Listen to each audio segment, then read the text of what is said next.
I'm touching the mic. Okay, let's start again. Yeah, don't touch the mic. I wasn't meaning to. Okay. I was saying near to my heart, and then. You went but to I the went other to the side. mic. I don't know what. You can tell I'm super excited. My hands are getting a little crazy. It's exciting. It's Exciting! Hello everybody, welcome back to another video with Living in Green Bay. I am Andrew Geiwitz, your host, and I have this wonderful dear friend of mine with me today. She is going to help us unpack what it looks like to give back to the Green Bay community. Specifically, we wanted to give you a list of 7 different ways that you can give back to the Green Bay community, and there's nobody better to do this with than Lydia.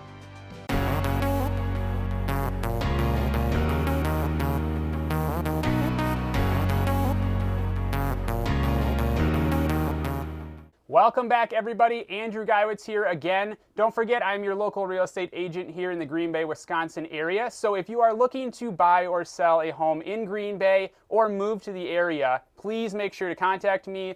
My info is in the description below. So with that, I wanted to introduce you to my wonderful friend, Lydia. She has served in a variety of different ways in the Green Bay area, especially with nonprofits and things like that, being involved in her church as well. And she's going to introduce herself, tell you a little bit about her background, and then talk about this topic we are exploring today, which is 7 different ways you can give back to the Green Bay area.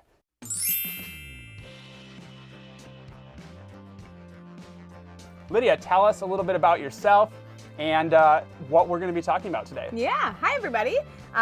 So my name is Lydia. I feel like I have to, when you're introducing yourself, definitely. you feel like you, even though you already said it. Yes. And I feel like I have been serving in some capacity my whole life. I was in Leo's in high school, which is an extension of the Lions Club. I don't know if it's a thing anymore. I don't, but anyway. Look it up on Google. And did a lot of, 4-H, stuff like that. And then I went to St. Norbert College, and volunteer service is a staple at St. Norbert College, and so I really started to grow a passion for the Green Bay, De Pere, Ashwaubenon, like the whole area in college. My roots really started to grow, and through that. When we talk about Green Bay and giving back, we're talking about the broater area too. So sure. She did mention that. And through St. Norbert, I got connected to Freedom House, which is a local homeless shelter for families. And I started working there pretty soon after college and worked there for 5 years as the volunteer coordinator. And I loved it. I miss it every day, actually. It was amazing. I love that place. It is amazing. I love that place. And so through that experience, I got really connected with different ways to serve other volunteer coordinators, which we'll talk about that title in a minute. And so when Andrew and I were, talking about how we were gonna condense it, we realized we can't. It's really hard. So many to talk about. And so one quick thing that I wanted to mention is that we have a volunteer center here in Green Bay. And so you can contact them, and they have connections all over the community with all different nonprofits. And so they're able to help you find a place that's a good fit for you, a place that needs volunteers, a place that, maybe they're looking for something really specific and they haven't been able to find something on their own. So they reach out to the volunteer center, and the volunteer center is helping them recruit. So super good resource to find a way to connect in a way that matters to you. And as we unpack these different organizations and things, we'll put links in the description below so that you can get more information. This really is sort of the first stop on a journey that we want you to take to get more connected, to dive deeper into service in Green Bay. So hopefully you go from here and get connected with the different resources like Lydia's talking about, and we will try to do as good a job as possible providing ways to do that in the description below. So go ahead and check that out for more information after you finish listening to this list so that you know what you're looking for. That's right. Quick disclaimer that we talked about too, we haven't reached out and talked to each of these places, so we don't know if they have different COVID protocols in place. So some of the opportunities we talk about, maybe they're not available right now for the safety of the people working and living in these places. And be gracious to them, because these things are ever changing and developing. So, be gracious to them. They are doing a service to the community, so don't make their job harder. That's right. Please. Yes. We're not in the business of that. Yeah. We're trying to help here. The volunteer coordinator title, I wanted to mention quick too, as we get into what the different opportunities are. Most of these places have a person called a volunteer coordinator, and I feel like a lot of people didn't know what that was when I was a volunteer coordinator. And so what's really cool about that job that I had is that my whole job was to meet with people who wanted to help and figure out what their passions, their talents, their gifts, all those things, and figure out, well, how can we use those things in a way that benefits you and the nonprofit, the volunteer and the nonprofit. And so I worked to help plug people in. There is a rub there because you want to be able to do something that you're really passionate about, that you're good at, you're talented at. But sometimes the other reality of the situation is the nonprofits have things that need to be done. Like the toilets have to be scrubbed, the floors have to be scrubbed. And so just as much as there was things to do with the kids and all the fun stuff, there was also like some hard, grimy work that had to be done too. And so there has to be a balance. That I just want that in your brain to think about a way that you can use your passion, but then also maybe volunteer another time to help clean the toilets or something like that. Yeah. And none of these coordinators are looking to make your life miserable, but I do think that there is something to be said for a heart of service being one that is humble and is flexible. So that would be our encouragement as you enter into these things, is to come with a flexible mindset. Yes, we want to use our passion. Yes, we want to use our skills to the best of our ability, but at the same time, we want to be flexible. I had the opportunity to get kind of hooked up with a job at Freedom House, back in the day, and I ended up being the lawnmower. I love you, Chuck. If you watch this, I was mowing the lawn at Freedom House. Thankfully, I actually like that role. So, so I was happy to hop on the riding lawnmower on a Saturday morning and throw on a podcast and mow the lawn. So maybe you end up mowing the lawn, maybe you end up doing something else, but be flexible and kind, and you'll go a long way in helping these people help the community. Totally. So Lydia, why don't you be our tour guide here through 7 different possible options people have to give back to the Green Bay community? All right, number 1, super near and dear to my heart, which is why I made it number 1, because as I mentioned, I worked at Freedom House. I love that place dearly. Changed my life. So our first category is shelters. So here in Green Bay, we have a number of shelters, and they serve a variety of different populations. Like Freedom House is specific to families. There's a shelter for domestic abuse victims. There is a shelter for single adults. So really, there's all these different programs. Freedom House, St. John's, NEW Community, House of Hope, Golden House. So many shelters. We do have a homeless community in our community, and they need our help. Whether that is a lot, and these places have so many different things. Serving a meal, donating things, donating your time to spend with the kids, helping the families learn financial freedom. So there's ways that you can teach those classes or be a mentor in those ways. Manage the facilities. Yes, clean the floors, mow the lawn. I mean, donations are always welcome to these places, right? But also your time. Like, we had a little food pantry for our shelter, and I always needed volunteers to help us organize it, label things with expiration dates, pull things that's going to expire out front, so we could create meals that use those things up. Okay, number 2 is education, children. That's our little category. Yes. So there's so much to do in this realm. I'm not even going to pretend that we even touched the tip of the iceberg, because I feel like, wow. So places that I didn't feel like I knew a whole lot about before I started working in this realm, like Literacy Green Bay. So they work with all different people from all different walks of life, whether it's adults that maybe never learned to read or read well, people who English isn't their first language. They really help them in the job force and different things, learning English. Kids who need extra help and things like that. They just come alongside in so many different ways. It's such a beautiful organization. Growing Resiliency is an organization that I was on the board for actually for a little while. Things like Hands on Deck. So it's a boat building nonprofit that works with kids. It's kind of like a mentorship and boat building kind of smashed together. So cool. Big Brothers Big Sisters, the YMCA, the Croc Center, Boys and Girls Club, all these different places. Like, there are so many. And so really my heart is to just show you, like, seriously, if you like to build boats, did you know there's a nonprofit? You know, things like that. Like, really, there's so many ways you can get involved. And I mean, especially when we're talking about children and education related things, I don't know a lot of people, honestly, who wouldn't say that at some point in their life, no matter where they're at socioeconomically, racially, or anything like that, who weren't impacted by one of these organizations. So it is not, it's so widespread that, like, the amount of help that is given to just about any child, like, comes from one of these organizations and the local schools. Like, those two things, every child is touched by these sorts of things. So there's a ton of need there. I also have worked with Young Life, and we would talk a lot in Young Life about every kid there's a certain number of adults that have to come into their every kid's life. Like 12 maybe, or something like that like are the vital pieces. You know, we say it takes a village. It's very similar to that aside from their parents, 6, 12? Gosh, someone's gonna tell me in the comments.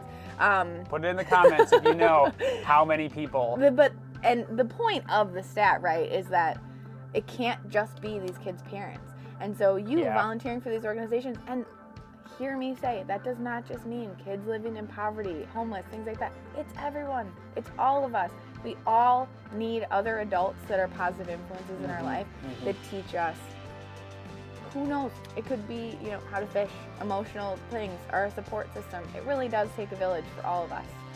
Learning how to fish absolutely helps with emotional things. I'm sitting here with Andrew, so fishing was top of mind. I love fishing.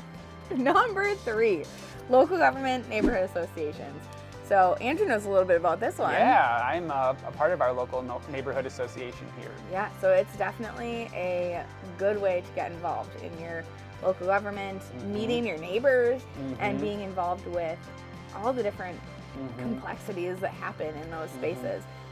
There's, I believe, 46 different neighborhoods in Green Bay. Okay. One of the most vibrant neighborhood-based, or one of the only neighborhood-based cities to this level that I know of, or that many people know of. So it's a very great location to enact this specific point of being involved on a local level with your community, with your, I mean, it could be as small as your block of the city, to give back, to hear and have dialogue about the issues of the day and what can be done to solve them.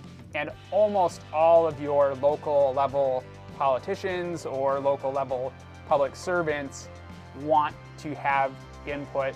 They would beg for input from the local people living in the community. So your voice does matter, and it will be taken into like the larger picture, obviously, but that's an amazing way that you can give back with very little time required. Go to a meeting once a month, you know, follow a Facebook page and go to an event twice a year. You know, just things like that that can build momentum and build the community one little piece at a time. And if you kind of get that one for all, everybody is chipping in their little bit mentality. I mean, we're talking about a city of 200,000 people here, so there's a lot of people that can lend a little bit and make a big difference. And I'm even thinking, I live in Howard, and so we have the quarry, and recently this summer, there was a group of people whose passion was like gardening and beautification, and so they took to planting flowers and all this cool stuff on the side of the quarry and where there's the walking trail, that kind of stuff too. Literally any passion you have, you can find something that is helpful. And how cool for the families and the different people that walk and use that path all the time, and they get to enjoy some flowers and maybe learn something. They had some cool statues and everything. So, and I know I think all of the neighborhoods, they have that by their signs and in their parks and stuff. So I want to do a video someday showing you every neighborhood sign, just to give you a picture of all these different neighborhoods. They're unique. We should do a contest. That'd be awesome. More to come on that. there's just a need for, improving the community, whether that's even just the look of things. That really does change the emotional, outlook of people to see beautiful things. And so I am better at fishing than I am at gardening, significantly. But if you have that talent, that's a great way to give back. But your wife is a rock star gardener. She is. She's really good. All right, number 4, medical. So we talked about hospitals. When I was in labor with my daughter, it was a volunteer that brought me up to OB because things were getting real, right? And so volunteers are so crucial there. There's another organization, we put it in medical. I mean, all these can fit in different things. Curative Connections. What an awesome organization. They help with job skills for people of different abilities. So super cool, local. There's so many different ways. Hospitals, clinics, Curative Connections, all these different things. Really great. Yeah, really great. It's sometimes overlooked by a number of people that they could give back in a hospital-like setting, because you think of the people who are working there typically either being doctors, nurses, having what you would call maybe a more specialized education in that realm. And there's absolutely a place for people with those specialized education roles to give back in those specialized ways, because you just can't do that if you're not qualified. Right. But the hospitals have tons of other needs, and from what I know, almost like all of them have a coordinated system to get you connected and involved in serving in that way. And it can be as simple as pushing a wheelchair for somebody or welcoming them to the hospital. We don't know exactly how they're handling those things right now with the health situations, but there are opportunities in that health-related realm. Yep, and I will always remember that older man who ran me upstairs in a wheelchair. We are so happy you did that, whoever you are. Yes, thank you. Thank you. Number 5 is faith-based. So churches in the area, they are always looking for volunteers. And again, I think that it is a lot broader than people think. Like our church, we had volunteers watering plants once a week because we have plants all over. Again, it contributes to the attitude. Fixing stuff, we just put in a what do you call it? A play place. Yeah, you did. And we had people that built it. There's all different kinds of things. This is a great place, I think, to even throw in giving. Yes. I don't know anywhere that it's maybe more connected to the organization than with local religious, affiliations, but all of these are donor funded. From what I know, all of them are donor funded, and so giving financially might be one of the most simple ways that you can begin this giving back journey, is contributing money towards whatever organization it is that you are passionate about, or religious belief that you are passionate about or connected to. Giving back financially, I almost overlook it sometimes because I'm like, oh yeah, of course we would give financially, but that's not always the case. So you definitely give that way. Yes, definitely. Number 6, animals. This is one that I love animals. We have a cat. Our cat is very popular in our families. But I think like 4 of my daughter's stuffed animals are named after your cat. That's right. You're right. She's more popular than all of us. Our cat is. Yes. For sure, hands down. But that said, I love animals, and I often forget about the ways that you can serve our community and help animals. So we have humane societies. We have Happily Ever After. There's a coffee house. I'm gonna forget what it's called with the cats. I can't remember the name. And then I know, oh no, my husband's gonna kill me because our friends that own a comic shop opened a thing, and I really should shout them out. Brewster's Place. Brewster's Place. I really hope that's right. I think it is. But so many great ways that you can serve the animals of our community. And then last but absolutely not least, number 7 is elder care. And so there are a number of organizations. I think over and over we're saying there's so much to do in our community. The Grounded Cafe and the ADRC. ADRC stands for Aging and Disability Resource Center. So they have, again, just a plethora of opportunities and ways. And the Grounded Cafe is a local cafe that serves, I think, food and coffee and things like that. And the money goes it's partnered with the ADRC, and there's just so many different ways. I mean, I don't even know if I know all really great examples, but serving in our nursing homes and things like that.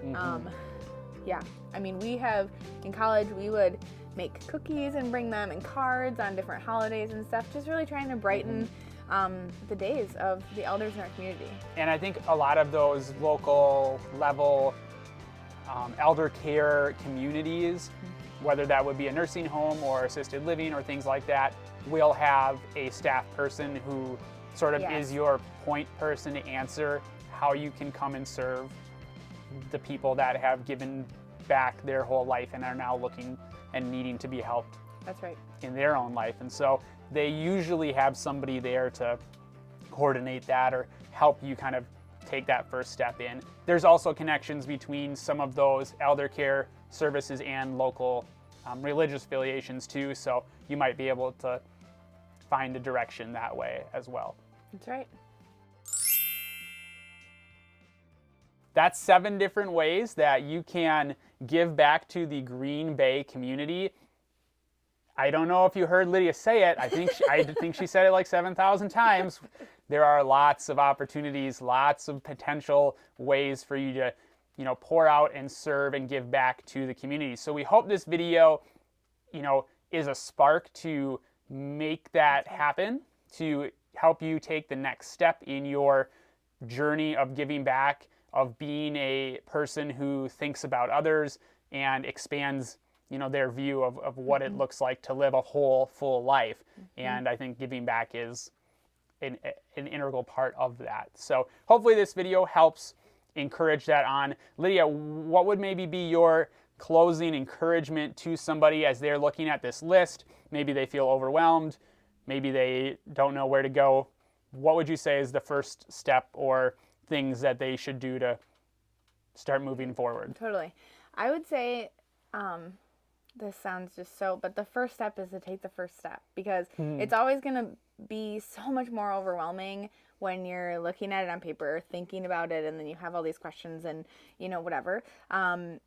Just take the first step and go to the volunteer center. If you're completely overwhelmed and you don't have an idea, or you don't, maybe you're like, I like animals. I want to help the elderly. I love homeless people. I want to do something with that. And you're like, well, I can't serve at 10 different places. Go to the volunteer center and see where they connect you.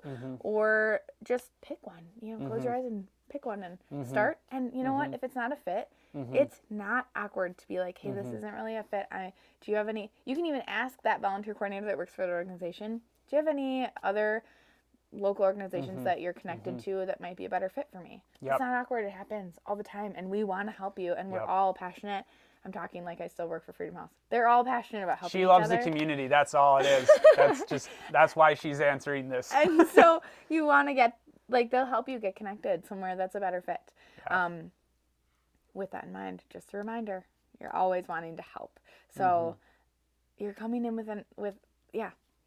no idea is a bad idea. The number of times I would have people sit down with me and like, is this stupid? I had this thought about, I have my, what's that called? Do you have a hairdressing license? Is it a license? Anyway, could we do haircuts? I'm like, yes, oh my gosh, we need haircuts or whatever. No idea is stupid. You can always think of ways to serve. So it really is taking the first step. So and it doesn't have to be that you're serving 25 hours a week. Right. It can be 1 hour. 1 hour. That's about how long the riding lawnmower took. There you go. 1 hour, one good podcast. That's and right. Can give back. That's right. So you can do a lot of, think about it. If everybody gave 1 hour, holy cow. It'd be pretty significant. It'd be a pretty significant thing. Yeah, you just have to work through this challenge that we all face intellectually, which is wanting to know the end result before we do something, before we take the risk, and it's just not realistic. It's just not possible. So what you do need to do is do something, jump in somewhere, and I think it's great to hear it directly from Lydia, a person who is serving in these roles.